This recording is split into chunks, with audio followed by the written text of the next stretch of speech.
This is a Lego rocket, and I'm going to be launching it to the moon.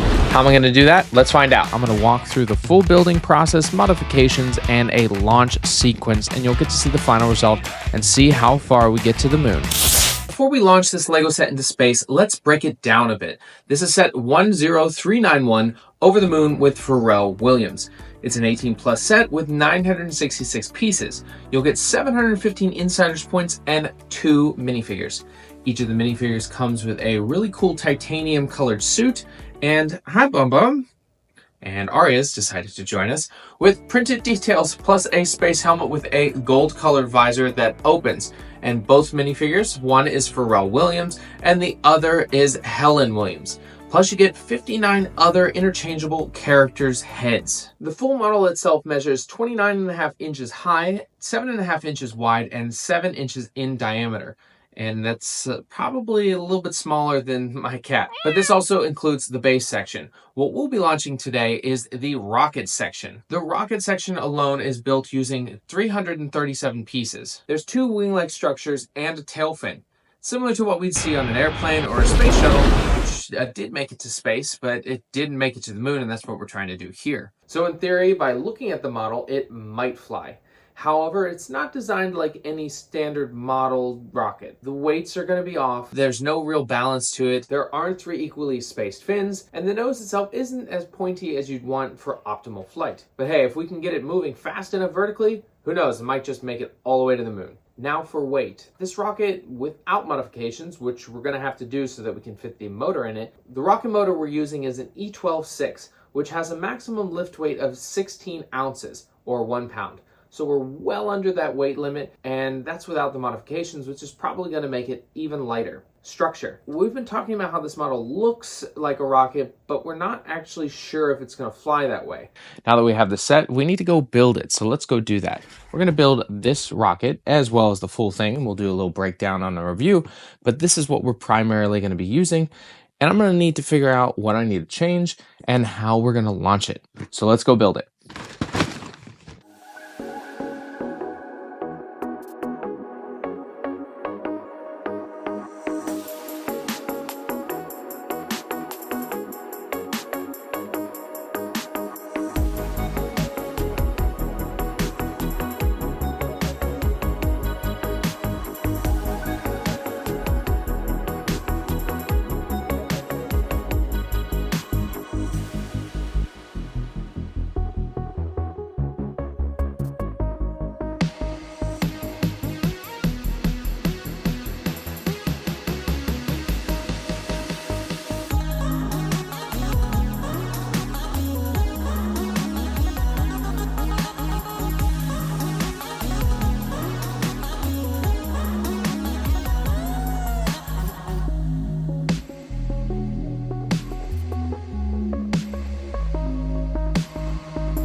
All right, so we've completed the Over the Moon set for Pharrell Williams' piece-by-piece movie. I'll do a little breakdown of the build. The entire section, we've got the rocket, we've got the exhaust and the smoke at the bottom here, and then we've got Pharrell and his wife, and then all of his friends as minifigure heads. A little bit of breakdown on design. This in itself, it's okay. It's hard that these are all kind of loose, and they could have lowered it a little bit just to have the connection to it, so then you just take off the top and you can get it. The heads are just, you can replace them and make them go in the rocket. There's quite a few of them, so you're gonna have to get a lot of these, and I wonder how much it would be to get them all different spacesuits for that, and helmets. Then we move on to the main rocket piece. We've got the main rocket here that can be taken off. It just has a friction grip on it. That's where the engine is and will go, which we'll talk about that. It does have a nice gold cockpit section where you can have 2 minifigures placed in the rocket itself. It's got wheels, which I'm surprised that they put them on here since it is taking off. I don't think you're the wheels are retractable or you're going to take them off. And then there's not much complication to it. It's a pretty straightforward build. And then you just slide it back on the exhaust section. So it's pretty colorful, so I'm guessing that's part of the movie and why they chose that. And then the smoke section down here has some great ideas of what smoke would look like in a smaller piece count that you could do. Overall, one of the techniques I liked here was the connection between the base and the rocket section, or the exhaust section to it. But in reality, for this project, we're only going to need this. So we have to figure out the weight, and we have to figure out how to modify the back end here so that we can shoot into space. So let's take a trip up to the kitchen where we have the little scale for our meals. So let's see what 8.36 ounces. Now that is pre-modification, which we do have to do a modification so that we can fit the rocket engine inside it. So we're gonna have to weigh it up, but the rocket motor itself can lift 16 ounces. So we're pretty good. I think we're gonna find that it's gonna be pretty easy to launch this and see how far it actually can go. Now in Bricklink Studio, we're going to build the model as it is. This is from the instructions from the actual set, so we're going to build just the rocket section. I'm going to build it exactly as the instructions show, with the wheels, the cockpit, and the full interior section before I go through the modifications. This gives me a great baseline to start with. Now we move into the modifications. I'm going to need to fit an E engine inside it. It's a 3.8 inch long rocket with a 24mm diameter. I actually used the cylinder 3x6 2 2/3. That is the same size. I'm going to have two of them together so I can go in the internal model and use that as a measurement to try and make the modifications. And I like to use a brick measuring tool that'll tell me exactly what size it is in bricks, and already having the bricks that'll meet both the requirements of length and diameter, it's an easy fix to go through there. So I'm going to just take those and pretty much lay it over top. I'm going to have to pretty much rip out the entire interior here, trying to modify it exactly as it needs to be. But that is complete now, and we're on to actually modifying it. So now I have to order the bricks over at Bricklink and get onto the actual building process. I did design a base for it, but I was a little concerned that the heat from the rocket engine would melt it. So after modifying the set, I'm going to need some parts, so I ordered them on Bricklink. I'm now going through the redesign process in the build. I'm going to have to rip this thing up. I'm going to have to take out the middle section, remove the secondary seat because only Pharrell should be able to fit in there, and because the rocket motor is 24mm in diameter, we're going to have to go almost all the way to the walls of the brick, causing a lot of different structural changes. We're not going to be as strong as before, but hopefully with the gluing process, we're not going to see any major changes that are going to affect it overall. And now that we've completed the build, we're going to have to head up and check out the weight again. We're going to put the modified rocket on the scale, including the motor, and we get 7.62 ounces, which is an entire ounce less than what we had before, which means that this thing is definitely going to fly, so we're not going to have any problems here. Now let's discuss how this rocket motor works. This is an E12-6 model rocket engine. The E12 is the size of the rocket, as we've already discussed, is 3.8 inches. It is designed into three separate segments. The first stage is the propellant. This will give the total thrust to the rocket, lifting it off the launch pad. After that 6 seconds has elapsed, a secondary explosion is used to pop the nose cone off of the rocket, deploying the parachute. Once the nose cone has been ejected, there is a cable that is connected to that, as well as the main body of the rocket. The parachute will then deploy and slowly drift down to me on the ground here. Now this is the challenge between the Lego and a model rocket. The nose cone should not pop off, or there is no way to really have it segmented where it can and deploy the parachute. The main restriction being the size of the cockpit, which I'd like to put a minifigure as well as a parachute in.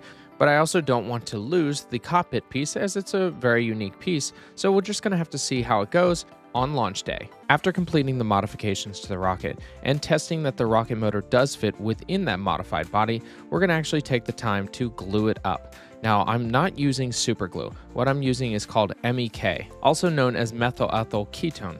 It's a colorless, flammable, and volatile liquid that is a sharp and sweet odor. It's used for lacquers, adhesives, paints, and more, as well as in the production of plastic and textiles. Now, using this, it does melt the bricks together, which instead of having multiple pieces, it's going to fuse them together, creating a super strong bond. This is not going anywhere. This is used by Lego and Lego building professionals, like the ones you see in Legoland and other large sculptures, so these bricks have super strength and are not going to go anywhere. And I've done this because I don't really want it to break up if it's going to fall into the ground, depending on how high it goes. But you know what? We're not going to be sure 100% until we launch it on launch day. Now, there are going to be a few items I need for this launch. One is going to be a rocket launch pad as well as controller. Now, I don't want to buy them individually as they're pretty expensive, so I bought this model rocket kit, the Taser launch system. It comes with not only a launch pad where I can put the model rocket onto, but it also has a parachute, the controller for launch system, and the ripcord that will connect the nose cone to the body of the rocket so that we can keep the rocket nose attached when it is ejected with the explosive charge. So that solves 3 of my problems, as having a parachute, a controller, and the ripcord. So that was an easy purchase because it was, well, all in one kit. The next thing I did buy was an altimeter.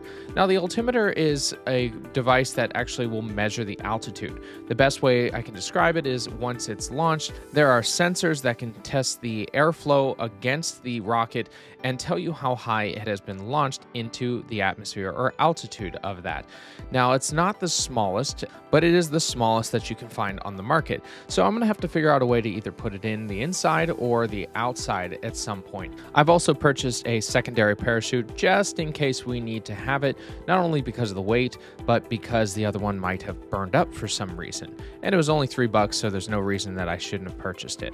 Then, of course, we've talked about the rocket motors before. This is a 3-pack, so if some reason it does survive, we've got a couple more to launch it again. And finally, I bought these fun little fire packs that actually create a mystic powder or different colored flames. And so the idea was to put it on the launch pad and have the rocket motor, once it's lit, make these really beautiful colored flames.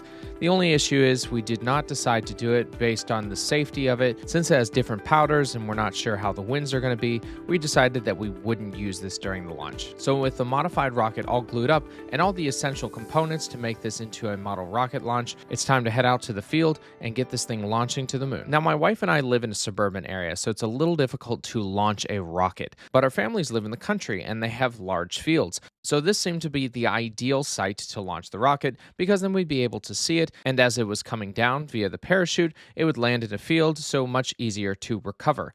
Now, as you're going to see here, we had to finish up the build process and modifications. So we had to install the rocket engine, parachute, and the ripcord. Now, the ripcord needed to be attached to the main body of the rocket, which I fused with more MEK, and to the cockpit section so we didn't lose it. And for added protection, I fused a curved slope piece to the front to hold down the cockpit so the wind didn't rip it off. The parachute was a tight fit, so we had to squeeze it in there, break a couple bricks off, and unfortunately, the minifigure of Pharrell could not fit inside, so I had to attach it to the outside, which you'll see here on the wing. And since the Taser rocket kit did come with its own rocket, we decided this was a good idea to test this first, because we wanted to make sure that we understood how the launch would work, so we were ready when we actually launched the Lego rocket. We are launching our first rocket. We're doing the one that came with the kit before we do the Lego, because I want to see how it works, because we got some wind.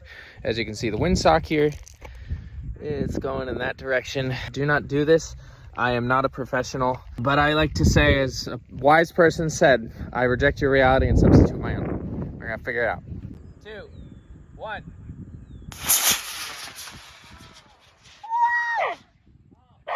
I think we lost the parachute! Is that it right? Take 1. Oh, it would be helpful if I connected it to the rocket. 3, 2, 1.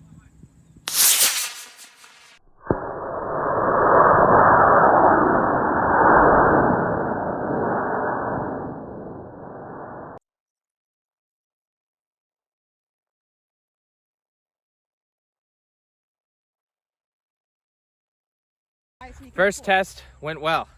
Now it's time to launch the Lego, which it's a lot heavier, so we're gonna figure it out. Hi, honey. It might go 100 feet, might go 0 feet, but we're gonna try it. Maybe we'll lose it, maybe we'll melt it. And launching in 5, 4, 3, 2, 1. 3, 2, 1.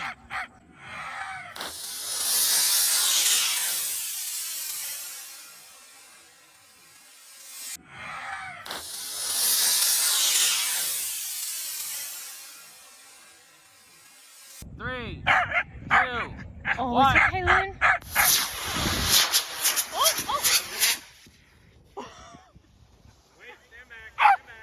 We finished this motor and we still have a full rocket. We're gonna launch another one.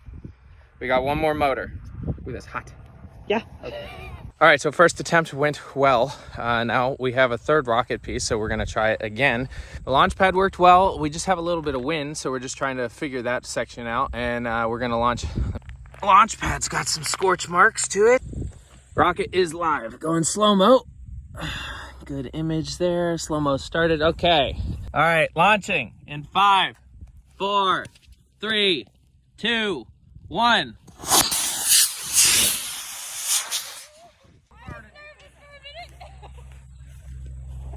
3, 2, 1.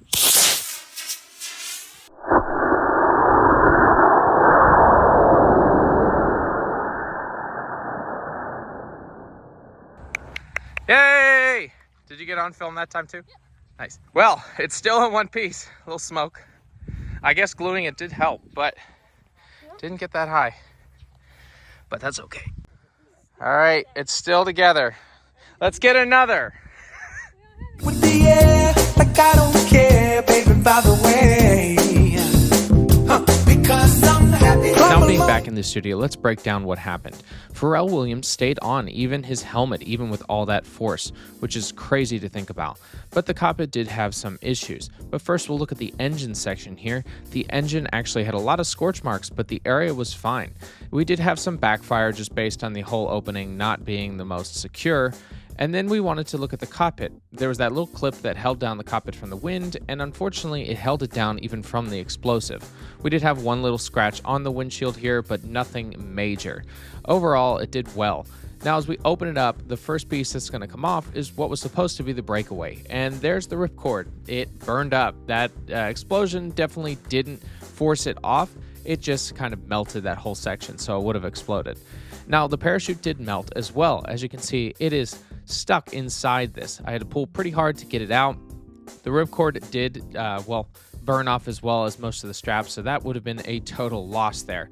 The inside does have the scorch marks, and the ripcord was still attached, so I was pulling that out. But as you'll see, there's a lot of different debris and scorching from that parachute, so even the little toggles survived even with the heat. But overall, the model still survived and could be used again. Maybe it will. So we succeeded. We launched this rocket from the Pharrell Piece by Piece movie into the air off a launch pad.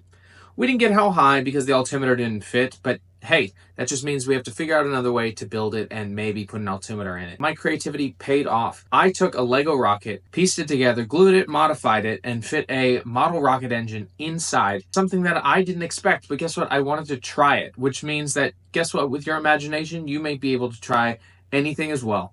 And I'm going to keep building. Maybe I'll build some other rockets out of Lego. Who knows? Maybe we'll build some more things adjacent to Lego. But this project was a true inspiration for me to continue building, and it should be for you. So I'll leave you as I always do. Get creative, get out there, and go build.